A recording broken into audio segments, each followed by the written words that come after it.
Hi friends, it's Deanna Willison with Our Blooming Catholic Life, and this technically isn't a chunky monkey of a book, but it is a tall boy. Sorry, I got no rhyming funny thing there. This is the Ballad book of John Jacob Niles, and I think, I highly, highly doubt that John Jacob Niles is still alive. But had he been still alive, he would probably be friends with Wayne Erbsen. If you haven't seen Wayne's books, go out and check out my reviews on them. I keep finding them in the Great Smoky Mountains National Park and area gift shops around there. This book caught my eye. Yes, it is an antique book. I got it at the used bookstore. I got it at Wonder Books. They have 3 locations in Maryland. I'm not sponsored by them, but I do love them. They're huge. They're wonderful. And I stumbled into their folk music section and not looking back, friends. You may want to get there before I get them all, or, I can share. So, what is this book? I will tell you, although the copyright is 1960 and 1961, he started writing this book in a series of little notebooks like in 1907. So it's pretty exciting. We're here in 2025 looking at this. There are a number of copyright notes, and to note, this book has not a lot of marking in it, but here and there it does. I think it was originally in the main library, but it must have moved to a special collection section, and it has since been discarded. Thankful for me, because I get it. There is a huge acknowledgement, because he does say the writing of the book started more than 50 years ago, and a lot of people gave him encouragement, advice, and assistance. And you'll notice, this is Our Blooming Catholic Life YouTube channel, the Right Reverend William R. Moody, Bishop of Lexington, Kentucky, helped him. Now, I've not been able to discern where or how he helped him, but that's interesting to be in there. If you've watched any of our previous reviews of folk music or folk music books, some of this is already going to make sense to you. This is a large collection of folk music. It is worth, what did I pay for it? $10 just for the introduction. I'll be honest. But music-wise, you could not beat it with a stick, nor could you if you loved history. This book is amazing. It is not quite as funny as Wayne Erbsen's, but it comes pretty close.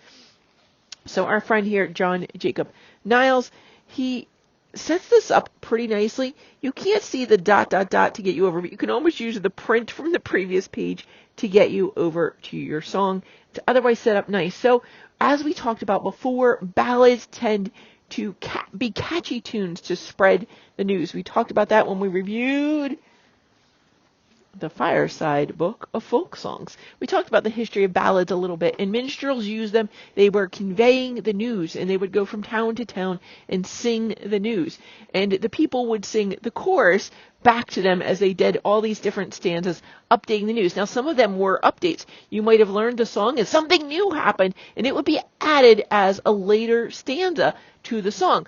But also, sometimes they were just funny news stories or something, or they could be funny if you had a funny sense of humor. So you started changing the words and the stories a little bit. The choruses seem to tend to remain the same, even if people don't know what the chorus is.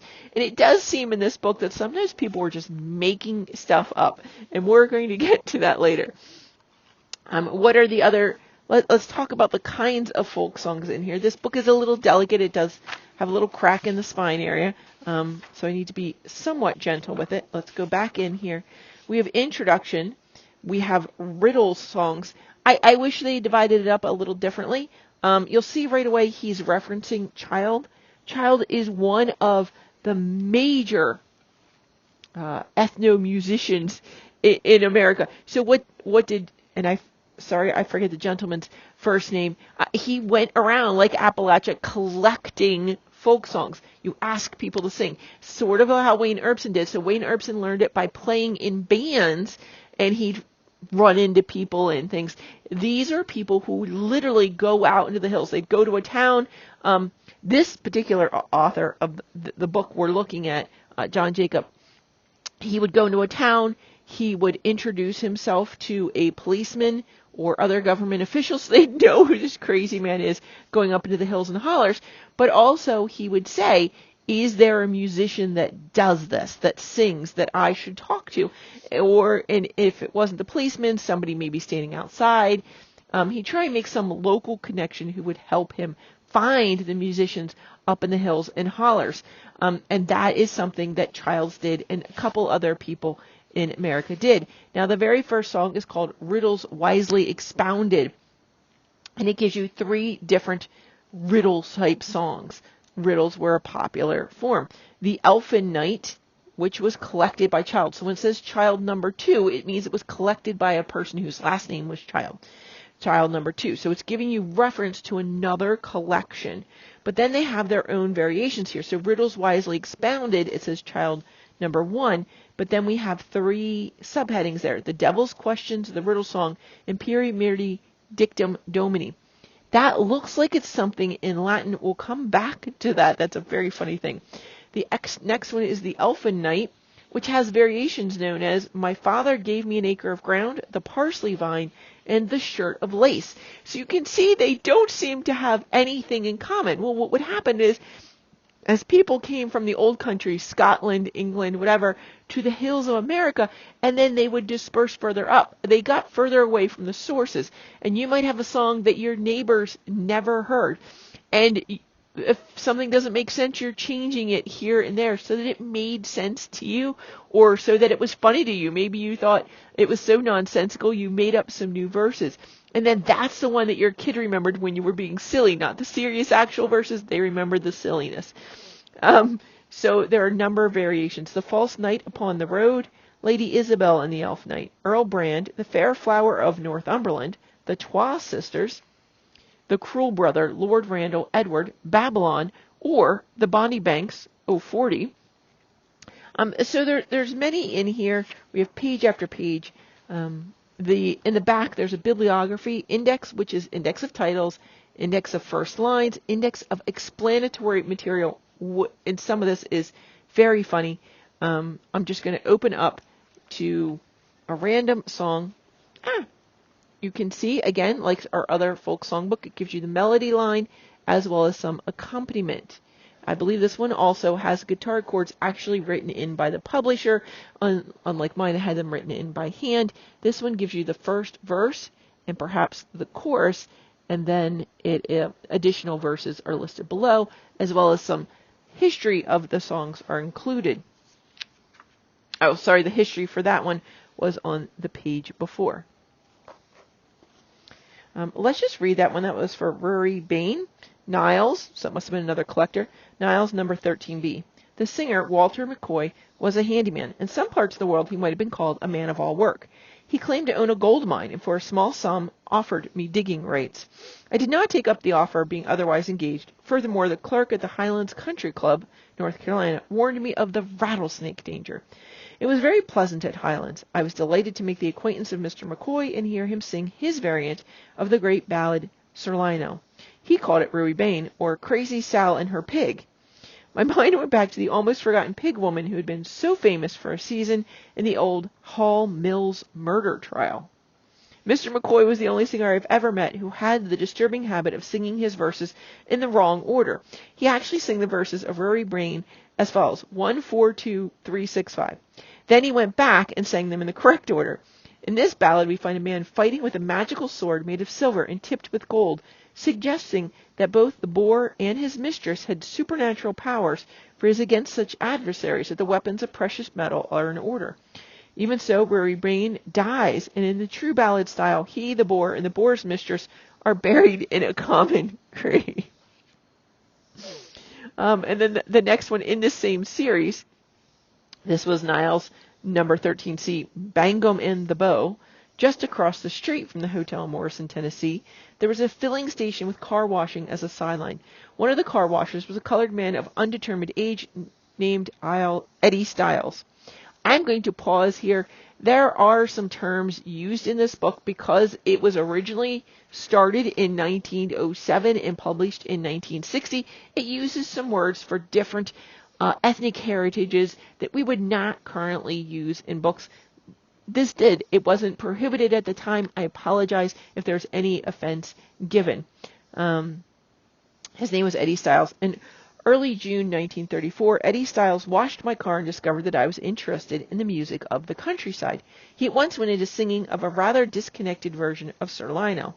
Both the text and tune varied from time to time, but by taking him through his own song several times, I finally got 3 verses down on paper. He said his mother, then dead 20 years, used to sing about old Bangham and about the hangman's rope. In Eddie Stiles' version, the battle between Bangham and the boar is fought off stage, as it were, and we all discover is that Bangham arrives in view with the bow hog on his shoulder. From this I assume that Bangham was a person of great strength. A wild boar, weighing from 200 to 300 pounds on foot, would be a formidable load once killed. After considerable backing and filling, my car was properly washed, and I paid Eddie, thinking the transaction was over. Again, I was mistaken. Eddie took me inside and said, "I've got a girl who don't think much of me. She's stuck on a banjo picker who works daytimes at the hotel. How about me taking you and one of your dulcimers over to see her? You could sing her into thinking well of me."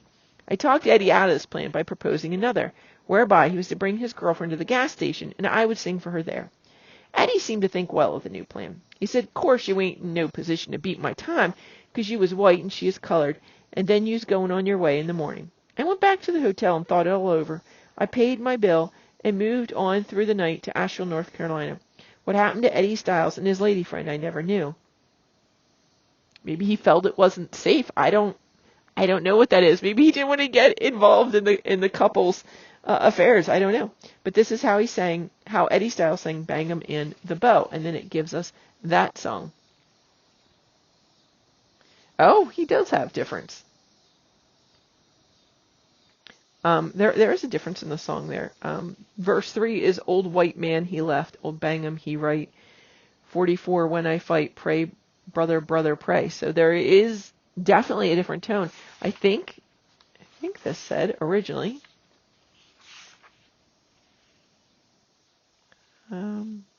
Killing boars was a favorite pastime for the knightly figures of ancient legend.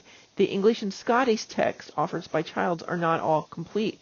So the tune definitely changed, the words at least, as it went on.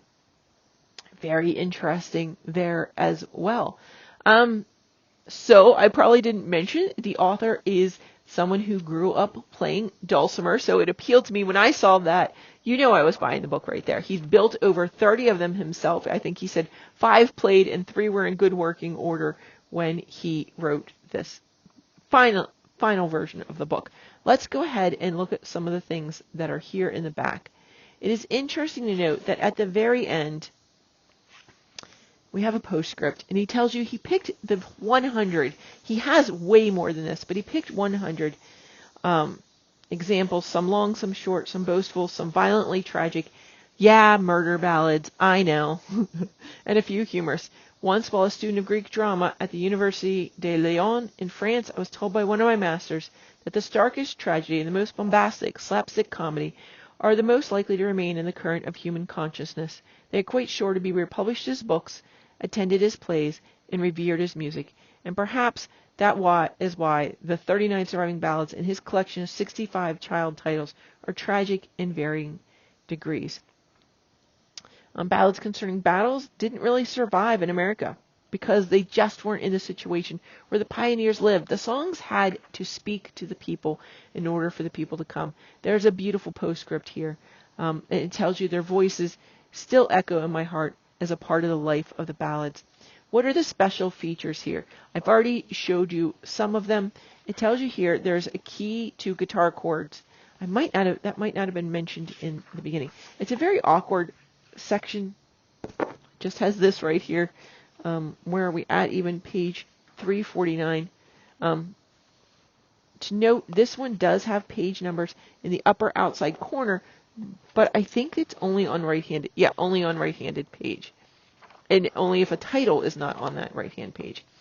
Here, there's a key to using the guitar chords, some directions. It gives you the guitar chords that he used. Next is the bibliography, and it is divided. It's done in columns, but as well it's divided into sections. 1 is books of ballad and related songs. 2, books on balladry, folkways, and related literature and music. 3 is periodicals and serial periodicals. And 4 is, very oddly, books which have been of inestimable value to the author and his work, but which may lure the unwary reader far afield from the subject of balladry. Really cannot make this up. I will note here, again, I don't know where this was used, but it did include the Liber Usalis, the useful book, right, edited by the Benedictines of Saloms in Jerome, Belgium, Descales. It's all mispronounced, but if you're Catholic and you study Gregorian chant at all, you know what I'm talking about. This is the 1950 edition is the one he looked at. The index of titles, and the titles in italics are the child titles. Remember, collected by someone whose last name was Child. And they do describe him, and his works are in the bibliography. Let's see, index of first lines. Again, done double column. And now we have the page numbers in the center bottom. The index of explanatory material. So remember, he had all those great descriptions and paragraphs. He gives you endnotes for those, which is lovely. They aren't numbered out, but they are listed back here. I guess that's it. We notice it's discarded by the library. Seriously, folks, I didn't snatch it. So that one song that seemed to have a Gregorian chant name, one of these books, it might have been the one I did not pick up. I really had to be choosy. That shows you actually a so peri miri dictum, a hyphenated word, and then domini. It's very odd. They just repeat that, like I had three cousins over the sea, peri miri dictum domini. And it just rhymes nicely. Now, what is this type of music? Let's look at their little description here. It is important. Some of the other books talked about it a lot. So it is an interesting variant of the riddle song idea found below. Here we have a macaronic poem, most probably the result of the English people's fundamental stubbornness. Now this I've heard, so I heard something different. That's why I wanted to give you this little value added. When in the 16th century the Church of England banned the use of Latin in church services, a portion of the English population remained obdurate in the face of official orders and royal decrees, and that portion went right on using Latin whenever possible, particularly if it would irritate the authorities. The horn books, and there is an asterisk taking you to a footnote here below, and primers of Archbishop Cramer's time led to the widespread acceptance of the English language as applied to religious service, though by no means of all the people of England wanted their mother tongue used in the church. 30 years after Henry VIII became the King of England in 1509, the first officially authorized English version of the Bible, called the Great Bible, appeared. It was followed in 1949 by the first Book of Common Prayer, authorized by the young King Edward VI. Even so, and even then, there were those who preferred Latin and proved once more the law of the land was based on the willingness of the people to be governed. This variant of the song was taken down June 1934 at Berea, Kentucky, from the singing of Miss Cora L. Swift, who lived in Oberlin, Ohio. Miss Swift learned the song from Miss Phoebe M. Hayes, whose parents came from Massachusetts, where their ancestors landed in 1636 by way of Mendham, New York. The text above, with a few minor changes, can be found in Hallowell's Popular Rhymes and Nursery Tales, page 150. The main differences are in the Latin responses. The music was certainly created at a much later date. For years, macaronic poems, poems in English and Latin, were written, published, and sung. Some were religious, some were love poems, many were uninhibited and bawdy.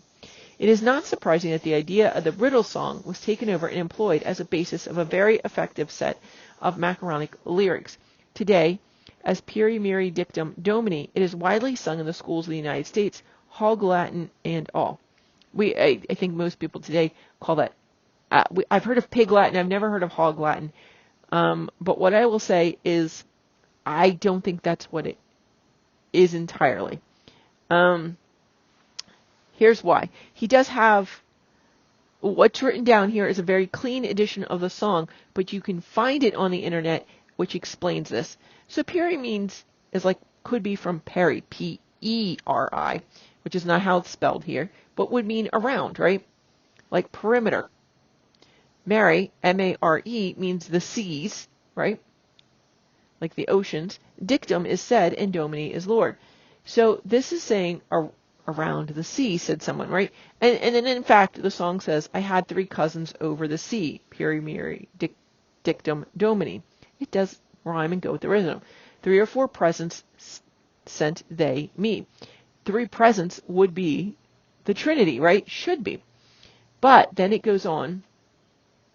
The first was a bird without a bone. The second was a cherry without a stone. There's additional lyrics here in Latin. The third was a book that no man's read. And the fourth was a blanket without a thread.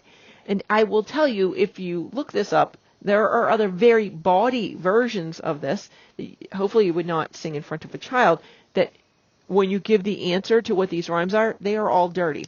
They're all sexual references. Now in here, it says, a bird in the eggs without a bone, a cherry in the buds without a stone.